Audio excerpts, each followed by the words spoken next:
Hi, Telugu మిత్రులకి స్వాగతం. ఈరోజు ముఖ్యంగా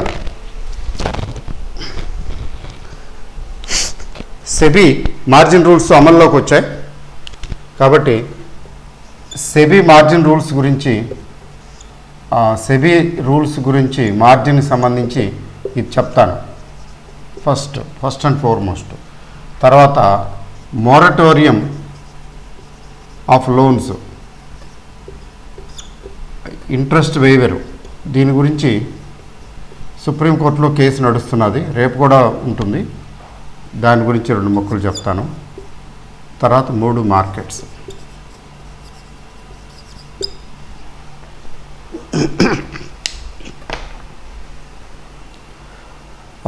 ఫస్ట్ అండ్ ఫార్మోస్ట్ థింగ్ ఏంటంటే సెబీ మార్జిన్ రూల్స్ గురించి మీకు తెలిసిన విషయమే కదా, అమల్లోకి వచ్చింది.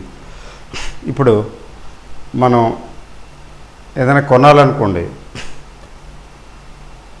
కొనేవయా అంటే బ్రోకర్స్ కొనేస్తారు. డబ్బులు అంటే మన డబ్బులు బ్యాంకులో మన డబ్బులు వాళ్ళ దగ్గర ఉంటాయి, అగైనెస్ట్ దట్టే కొంటారు, అంతేకాని లేకుండా కొనరు. అయితే కొంతమంది బ్రోకర్స్ రామ్ భరోసే ఏదో కొంచెం చేస్తారు, అంటే మీ దగ్గర డబ్బులు లేకపోయినా కొనగలరు. అంటే ఈ మార్జిన్ అని ఇంకోటి రకరకాలుగా ఉన్నాయి కదా, ఈ స్కీమ్స్ పెట్టారు. ఒక 1000 షేర్లు అరబిందో ఫార్మా కొనమంటాం, ఓ 1000 షేర్లు అరబిందో ఫార్మా కొనమంటే ఒక 8 లక్షలు పెట్టమని. 8 లక్షలు ఉండవు అక్కడ, ఏముండదు. వాడు కొనేస్తాడు మన తరపున, కొన్నాళ్ళు హోల్డ్ కూడా చేస్తాడు మన కోసం. కొంతమంది 4 రోజులు, వారం రోజులు, తర్వాత 3 నెలలు, 2 నెలలు, 3 నెలలు గడువు ఇచ్చేవాళ్ళు ఉంటారు. అయితే కొంచెం మినిమం మార్జిన్ తీసుకుంటాడు, కొద్దిగా తగ్గిపోతే మళ్ళీ ఒక 20% అంతా తీసుకుంటాడు సేఫ్ సైడ్. ఒకవేళ తగ్గిపోతే మళ్ళీ ఇబ్బంది కదా, ఎక్కడి నుంచి ఎలా వసూలు చేసుకుంటాడు, నడుస్తుంది. ఇప్పుడు కాదు, నడవు.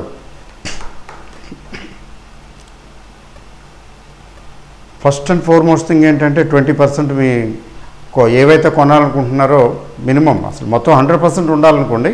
100% ఉండకుండా కూడా కొంత అలౌ చేస్తున్నారు కదా, మార్జిన్స్ అగైనెస్ట్ మార్జిన్స్ చేస్తున్నారు కదా. ఇప్పుడు ఇంకా కుదరదు. 20% అక్కడ క్యాష్ ఉండి తీరాలి, లేకపోతే ట్రేడ్ చేయడానికి వీలేదు.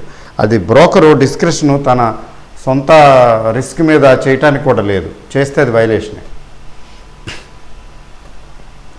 తర్వాత కొన్న తర్వాత రెండు రోజుల్లో T+2 అంటారు కదా, ట్రేడింగ్ డేకి T+2 2 రోజుల్లో ఫుల్ అమౌంట్ అక్కడ పడిపోవాలి, లేకపోతే ఇంతే సంగతులు. ఏముంది, సెక్యూరిటీస్ స్క్వేర్ ఆఫ్ చేయాలి, చేసి డిఫరెన్స్ వసూలు చేయాలి, అవంతా అమ్మేస్తారు. మామూలు మార్కెట్లో అమ్మేసి చేయటం. అంటే ఇప్పుడు దీన్ని బట్టి ఏంటంటే దీనివల్ల వాల్యూమ్స్ తగ్గుతాయి ఖచ్చితంగా. చాలామంది ఇట్లా చేస్తుంటారు, ఈ మార్జిన్స్ మీద ఈ మార్జిను అందరు ఇస్తున్నారు. నాకు తెలిసి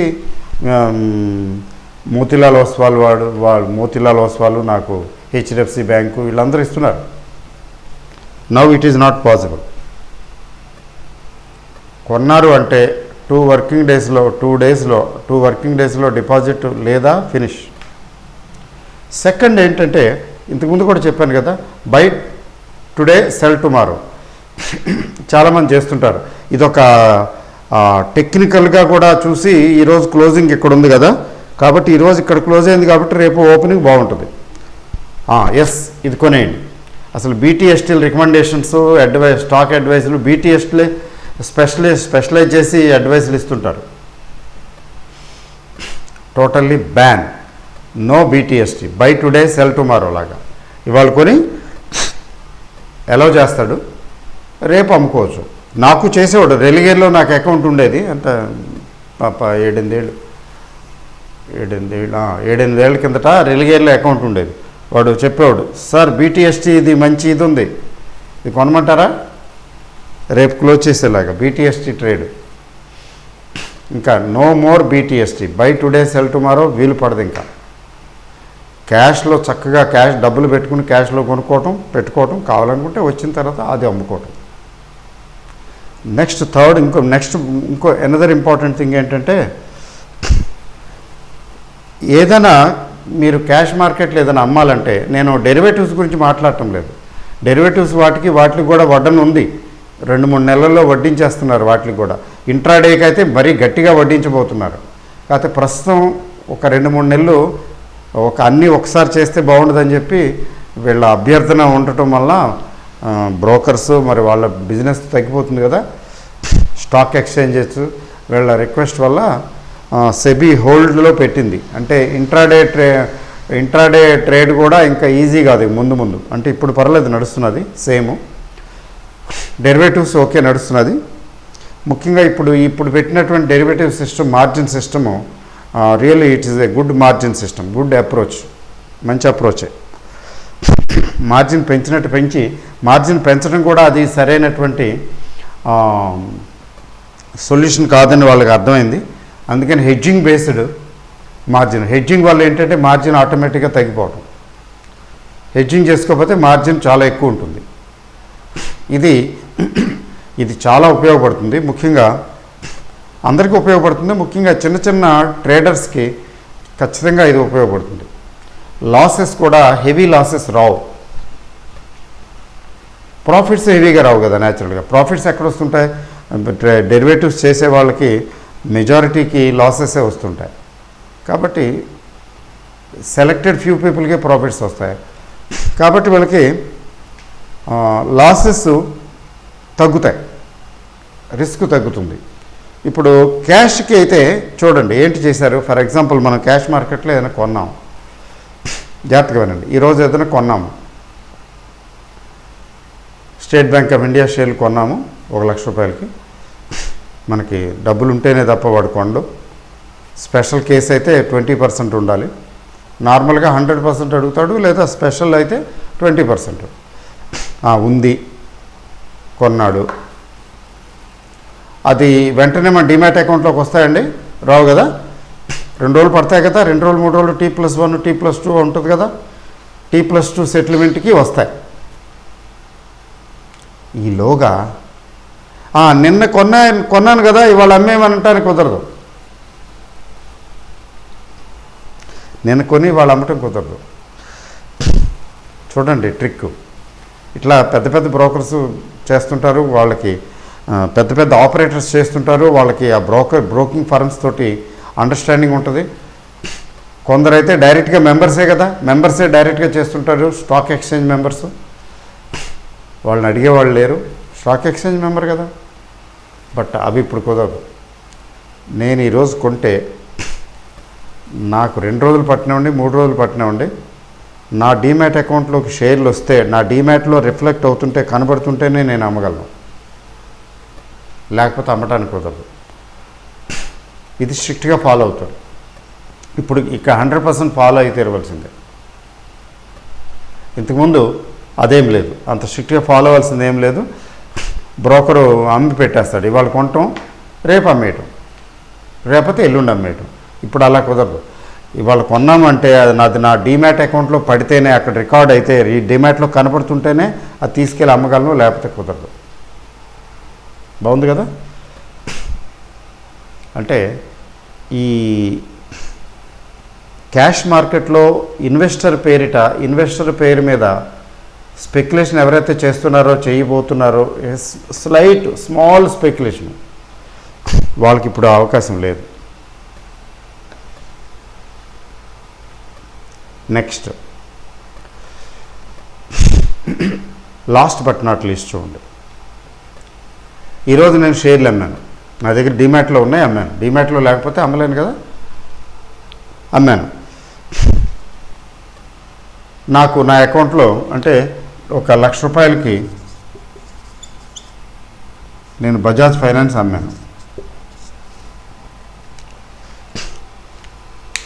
అగెనిస్ట్ దిస్ నేను అరవిందో ఫార్మా కొనాలనుకుంటున్నాను. ఇది కొంచెం పెరిగినట్లుంది, అదేం కొంచెం తగ్గుతుంది, ఇది అమ్మేసి అగెనిస్ట్ దిస్ అది కొంటున్నాను. మామూలుగా అలౌ చేస్తారు, ఇట్ ఈస్ దేర్. ఇప్పుడు ఇక అలౌ చేయరు. ఇంకా ఏంటంటారంటే సేమ్ డే చేయటానికి కుదరదు. సేమ్ డే ఏది కుదురుతుందంటే సేమ్ అయితే కుదురుతుంది. బజాజ్ ఫైనాన్స్ నేను అమ్మాను ₹1,00,000, సేమ్ బజాజ్ ఫైనాన్స్ మళ్ళీ తిరిగి I can buy back same day. Same Bajaj finance అయితే ఓకే, ఇంట్రాడే లాగా selling and buying are buying and selling. Same day same trading day okay, same అయితే సేమ్ స్టాక్ అయితే.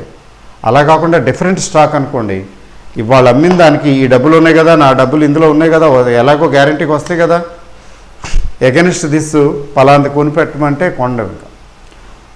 మీకు డిమ్యాట్ అకౌంట్, అది మీ bank అకౌంట్లో డబ్బు ఉంటేనే కొంటాడు, లేకపోతే కొండదు. అంటే ఏంటనమాట, సేమ్ డే ఆ డబ్బుల్ని అమ్మినటువంటి షేర్లు అమ్మిన క్యాష్ మార్కెట్లో అమ్మినటువంటి షేర్లు అమ్మిన తాలూకు డబ్బులు వినియోగించుకుని అదే రోజు వేరే షేర్లు కొనటానికి ఉపయోగించడానికి లేదు. మరి ఎప్పుడేంటంటే నెక్స్ట్ డే అయితే చేయొచ్చట. ఇంతకుముందు చెప్పాను కదా, అంతకుముందు అయితే అసలు ఇంకా పూర్తిగా నీ అకౌంట్లో క్రెడిట్ అయితే తప్ప అలౌ చేయమని మొండి పట్టు కూర్చున్నారు సెబీ వాళ్ళు. అలా కాకుండా నెక్స్ట్ డే అలౌ చేస్తారు. ఇవాళ అమ్ముతాను బజాజ్ ఫైనాన్స్ షేర్స్, రేపు కావాలనుకుంటే ఆ డబ్బుల్ని వినియోగించుకుని, నా అకౌంట్లోకి రాలేదు, ఆ డబ్బుల్ని వినియోగించుకుని మరో షేర్ కొనవచ్చు. ఓకే కదండి, ఇది విశేషం. తర్వాత మోరటోరియం గురించి మాట్లాడతాను. మోరటోరియం అంటే మీకు ఐడియా ఉంది కదా, ఎందుకు తెలీదు? చిన్న దగ్గర నుంచి పెద్ద దగ్గర నుంచి కంపెనీలు కానీ ఎవరైనా కానీ లోన్లు తీసుకుంటే బ్యాంక్స్, ఫైనాన్షియల్ ఇన్స్టిట్యూషన్స్ దగ్గర మార్చి నుంచి 2 నెలలు మోరటోరియం ఇచ్చారు కదా. మీరు ఇన్స్టాల్మెంట్లు ఈఎంఐ కడతారు కదా, మీరు ఇన్స్టాల్మెంట్లు కట్టక్కర్లేదు, ఆగండి అన్నారు కదా. అది రిజర్వ్ బ్యాంక్ ఆఫ్ ఇండియా దయతలిచి మెన్షన్ చేసింది. తర్వాత మళ్ళీ ఆగస్ట్ వరకు ఎక్స్టెండ్ చేశారు కదా, వెరీ గుడ్. కోవిడ్-19 ఎక్స్టెండ్ అయితే దాన్ని కూడా ఎక్స్టెండ్ చేశారు. ఆగస్ట్ వరకు మీరు ఇన్స్టాల్మెంట్లు కట్టకపోయినా ఏం పర్వాలేదు, మిమ్మల్ని డిఫాల్టర్ అనరు, మీ మీద కేసులు పెట్టరు. మీరు కడితే మరీ మంచిది వాలంటరీగా. నాకెందుకులే ప్రతి నెల కట్టేస్తాను అవసరం లేదు, ఈ తలకాయ నొప్పులు నాకెందుకు అనుకుంటే ఓకే. వేరాజ్ మోరటోరియం వరకు ఓకే, ఇన్స్టాల్మెంట్లు పే చేయలేదు ఓకే. ఇప్పుడు సెప్టెంబర్ నుంచి ఓకే కదా, ఇప్పుడు కట్టాలి కదా. ఇప్పుడు క్వశ్చన్ ఏంటంటే, బ్యాంకులు, ఫైనాన్షియల్ ఇన్స్టిట్యూషన్స్ వాళ్ళ లెక్కల ప్రకారం, నార్మల్ లెక్కల ప్రకారం మీరు instalment amount, for example EMI 10,000 ఉందనుకోండి,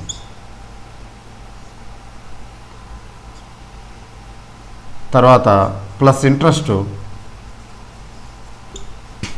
10,000 6 నెలలు అనుకోండి, 60,000 ఊరికే హైపోథెటికల్గా చెప్తున్నా.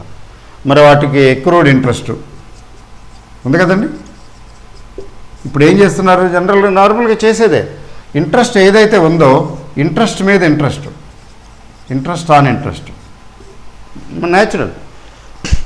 ఆ డబ్బులు వాళ్ళకి వచ్చేయాల్సింది రాలేదు, డబ్బులు రాలేదు కాబట్టి వాటి మీద మళ్ళీ ఇంట్రెస్ట్ ఆన్ ఇంట్రెస్ట్ వేస్తున్నారు. ఇప్పుడు కేసు సుప్రీంకోర్టు దాకా వెళ్ళింది. ఏమిటంటున్నారంటే, చిన్న చిత్తగా కాదు కదండి, కొన్ని లక్షల కోట్లు, ఇది అమౌంటు కొన్ని లక్షల కోట్లు. తర్వాత ఆ లక్షల కోట్లకి ఇంట్రెస్ట్ కూడా కోట్లలో ఉంటుంది. Tug of war. ఇప్పుడు బ్యాంక్ వాళ్ళు ఏమంటారంటే, మీరు 50,000 రూపాయలు ఇంట్రెస్ట్ ఉంది, మీరు కట్టలేదు కాబట్టి ఆ 50,000 ఇంట్రెస్ట్ మీద మళ్ళీ ఇంట్రెస్ట్ పే చేయండి అంటారు. ఇంట్రెస్ట్ మీద ఇంట్రెస్ట్ చేస్తారు కదా బ్యాంకులు, తెలిసిన విషయమే కదా. వీళ్ళు అంటారు, మీరు మోరటోరియం వచ్చింది కాబట్టి అసలు ఇంట్రెస్ట్లు ఏంటి మొత్తం మాఫ్ చేసేయండి, అసలు ఇంట్రెస్ట్లే తీసుకోకుండా అసలు తీసుకోండి, అది వస్తే గొప్ప, ఇంట్రెస్ట్లు వేవ్ చేయండి అని.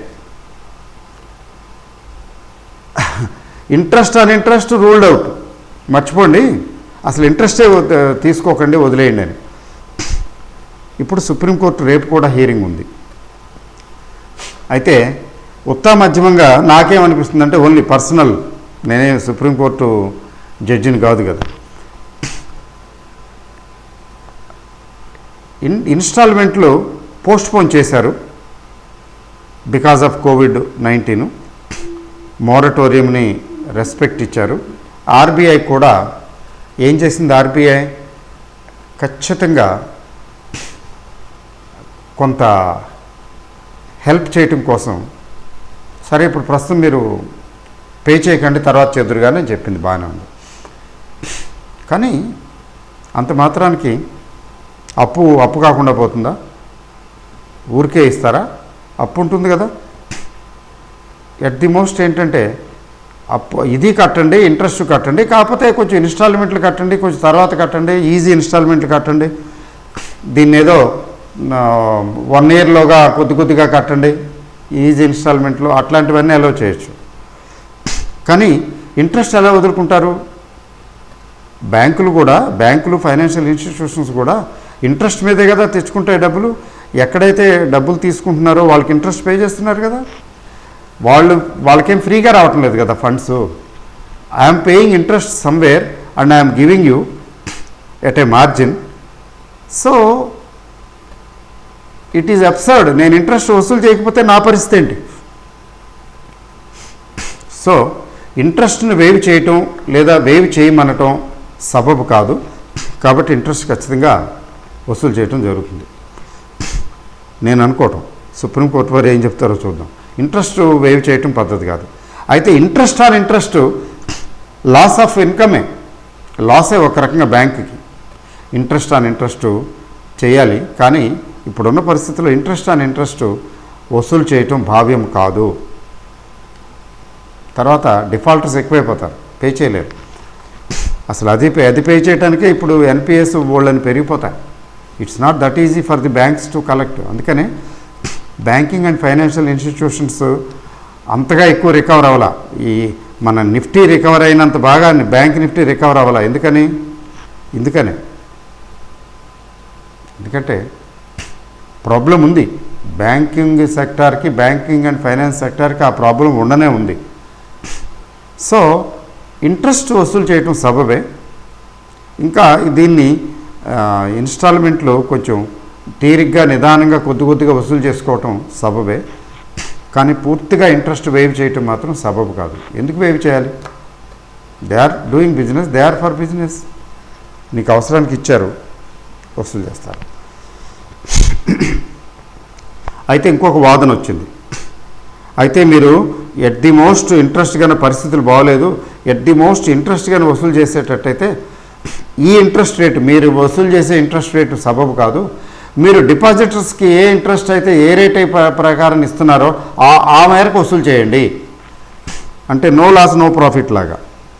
అంటే డిపాజిటర్స్కి 6% ఇస్తున్నారు అనుకుందాం, 5.5% ఇస్తున్నారు అనుకుందాం. ఫిక్స్డ్ డిపాజిట్ చేస్తే ఎంత ఇస్తారు అనుకుందాం, 5.5%. ఈ లోన్లు ఇచ్చిన వాళ్ళ దగ్గర కూడా 5.5% చొప్పున వసూలు చేయండి. 11%, 18%, 20%, వాట్ ఎవర్ ఇట్ ఈజ్. అది కాదు, 5% మీరు బయట ఇచ్చి తెచ్చుకుంటున్నారు కదా, డిపాజిట్స్కి ఇస్తున్నారు కాబట్టి ఆ 5% మా దగ్గర వసూలు చేయండి అని. అదొక ఆర్గ్యుమెంట్ ఉంది. సుప్రీంకోర్టు ఫైనల్గా ఎట్లా చెప్తారో ఏంటో అనేది మనం చూడాలి, వేచి చూడాలి. అది మోరటోరియం గురించి, అది కేసు నడుస్తున్నది. దాని ఇంపాక్ట్ మార్కెట్ మీద ఉంటుందా అంటే అసలు దేని ఇంపాక్ట్ ఎలా ఉంటుంది అనేది మనం ఇక్కడ కూర్చుని ప్రెడిక్ట్ చేయలేమండి, చేయకూడదు. Better let us not do it. చూద్దాం, కేసు నడిచి వచ్చిన తర్వాత చూద్దాం. ఏజీఆర్ ఇష్యూ చక్కగానే పరిష్కరించింది సుప్రీంకోర్టు. చాలా వైజ్గా సుప్రీంకోర్టు లెవెల్ జడ్జెస్ అంటే మరి పండిపోయి ఉన్నవారు. Wisdom at its peak levels. It is expected to be at peak levels and naturally it is there. ఎందుకంటే సుప్రీంకోర్టు జడ్జిమెంట్స్ చూస్తుంటే అర్థమవుతుంది. Wisdom at its high level. ఎక్కడన్నా ఎక్సెప్షన్స్ ఉంటాయి, ఉండవని కాదు చెప్తున్నాను. సో దీనికి కూడా అలాగే వస్తుందని. ఇక నెక్స్ట్ పాయింట్కి వద్దామండి. మార్కెట్ సరళి చూస్తే అమెరికన్ మార్కెట్స్ పరిగెడుతున్నాయి కదా, చెప్పక్కర్లేదు. అయితే ఈరోజు ఇన్ని రోజుల తర్వాత ఇంతకుముందు లాస్ట్ వీక్ 10 days అంత బాగలేవు యూరోపియన్ మార్కెట్లు. కానీ ఈరోజు యూరోపియన్ మార్కెట్ పరిగెట్టాయి. బహుశా అదొక ఎంకరేజింగ్ పాయింట్ ఏమో. మొత్తానికి 70 పాయింట్స్ దాకా ఈరోజు ఇండెక్స్ ఫైనల్గా నిఫ్టీ పెరిగింది. చాలాసేపు అక్కడే కునుకు పెట్టలాగా కునికి ఫైనల్గా వన్ సైడెడ్ 70 ప్లస్ పాయింట్స్ పెరిగింది. అంటే ఇప్పటి వరకు ఫస్ట్ ఆ రోజు తగ్గింది -260 పాయింట్స్ అనుకుందాం. తర్వాత ఒకరోజు అంటే ప్రీవియస్ అంటే మండే అనుకుంటాం, మండే కదా, మండే ఒక 80 ప్లస్ పాయింట్స్, ఇక్కడ 70 ప్లస్ పాయింట్స్ పెరిగాయి.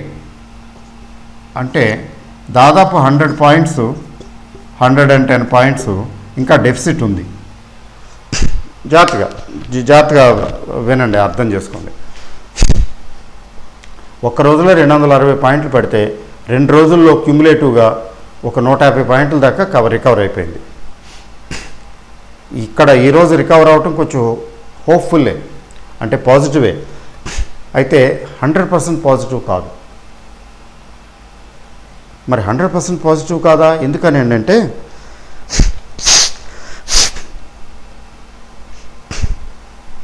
ఇది ఇంకా ట్రాక్ మీదకి రానట్టే లెక్క. ఈ 110-100 పాయింట్లు దగ్గర ఇంకా ఉంది. అంటే రేపటి ట్రేడింగ్ సరళి ఫైనల్గా డిసైడ్ చేస్తుంది.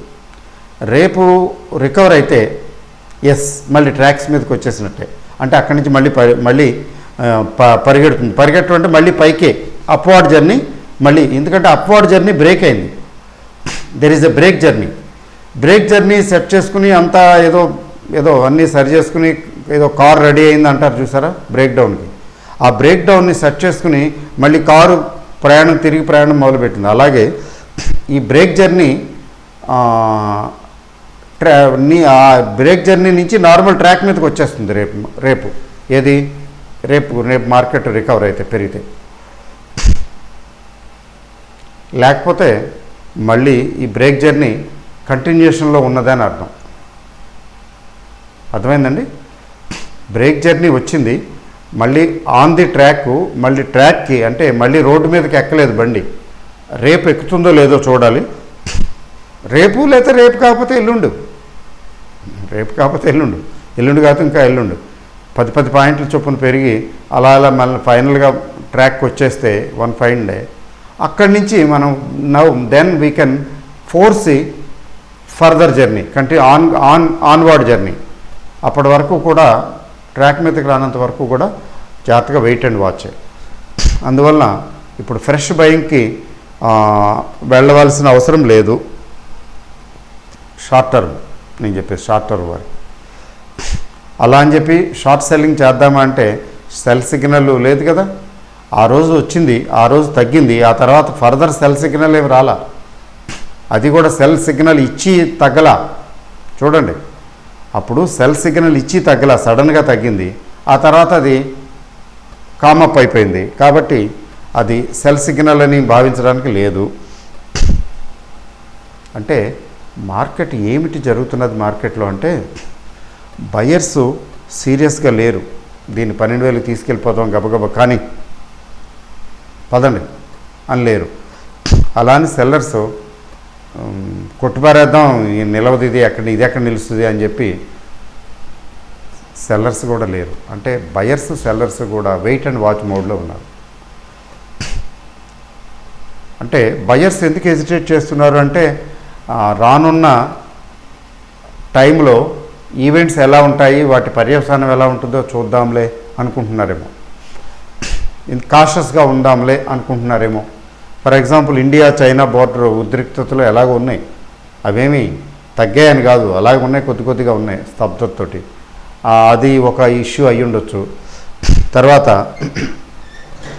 ఈ అమెరికన్ మార్కెట్లు గ్లోబల్గా తీసుకున్నట్లయితే పరిగెడుతూ ఉన్నాయి. మరి పరిగెట్టి ఎక్కడో చోట అలసిపోతాయి కదా, అక్కడ కరెక్షన్ వస్తుందేమో. అక్కడ కరెక్షన్ వచ్చినప్పుడు మనకు కూడా దాని ఇంపాక్ట్ వస్తుంది, అప్పుడు చూద్దామనో. మొత్తానికి కొంచెం వెయిట్ అండ్ వాచ్ అలాంటి మోడ్లో ఉన్నారనమాట. అందువలన neither buyers are serious nor sellers are serious, nobody is serious. అందువలన ఏంటంటే we cannot say right now you can buy, we cannot say right now you can sell. అయితే షార్ట్ టర్మ్ చేసే వాళ్ళకి strictly short term చేసేవాళ్ళు, ముఖ్యంగా ఈ futures F and ఓలు చేసే వాళ్ళకి చెప్పేది ఏంటంటే, ప్రతిసారి చెప్తున్నాను, ఇప్పుడు చెప్తున్నాను, వీక్లీ సెటిల్మెంట్ రేపు. ఈ వీక్లీ సెటిల్మెంట్కి ఈ ఈ option sellers, both sides option sellers చాలా యాక్టివ్గా తెలివిగా వ్యవహరిస్తారు రేపు. ఎందుకంటే దే డిసైడ్ ది మార్కెట్, చాలా బిగ్ ప్లేయర్స్ వాళ్ళు. అందుకని రేపు జనరల్గా వీక్లీ సెటిల్మెంట్ రోజున, జనరల్ చెప్తున్నాను నేను, ఎక్సెప్షన్స్ చెప్పడం లేదు, 50 పాయింట్లు కూడా అటు ఇటు కాకుండా చూస్తారు. ఓపెనింగే పడినా ఓపెనింగ్ టైంలోనే పడుతుంది, పెరిగినా ఓపెనింగ్ టైంలోనే పెరుగుతుంది. గ్యాప్ అప్ ఓపెనింగ్ లేదా గ్యాప్ డౌన్ ఓపెనింగ్ అయింది అనుకుందాం. ఆ తర్వాత మాత్రం 50 పాయింట్లు కూడా నాకు అనుమానం ఏంటంటే 50 పాయింట్లు కూడా తగ్గటానికి పెరగటానికి ఆస్కారం ఇవ్వరు. చాలా అక్కడక్కడే మెయింటైన్ చేసి 3, 3.5, 3 వరకు, 2.5, 3, 3.5 వరకు అలా చేసి both sides option buyers, option sellers ఉంటారు సార్. ఈ ఆప్షన్ బయర్స్ ఉంటారు కదా, పుట్ బయర్స్, కాల్ బయర్స్, వీళ్ళిద్దరే ప్రీమియంలు కూడా చక్కగా మెల్ట్ చేయించి కరిగించేసి స్రవిస్తుంటే, కరిగిపోయి ఐస్ కరిగినట్టు కరిగిపోయి అవి జీరో అయిపోతుంటే, చక్కగా జీరో అయిందాన్ని ద్రవ రూపంలో వచ్చిందని హాయిగా గ్రోలి తాగేస్తారు, అంటే ఆ డబ్బులు మింగేస్తారు. సింపుల్గా చెప్పాలంటే అందుకని జాగ్రత్తగా ఉండండి. ఆప్షన్ బయింగ్కి ఎక్కువ మంది వెళ్తారు కదా, జాక్పాట్ తగులుతుందని, తగలకుండా వాళ్ళు ట్రై చేస్తారు. అందుకని కాషియస్గా ఉండాలి. ఎట్ ది మోస్ట్ చేయాలనుకుంటే ఇంది మనీ చేసుకోవటమే, అటో ఇటో. ఇంది మనీ ఆప్షనే తప్ప అవుట్ ది మనీ చేసేటప్పుడు జాగ్రత్తగా ఉండాలి. ఒకవేళ చేసినా కానీ మరీ ఎక్కువ లాట్లతోటి వెళ్ళకూడదు.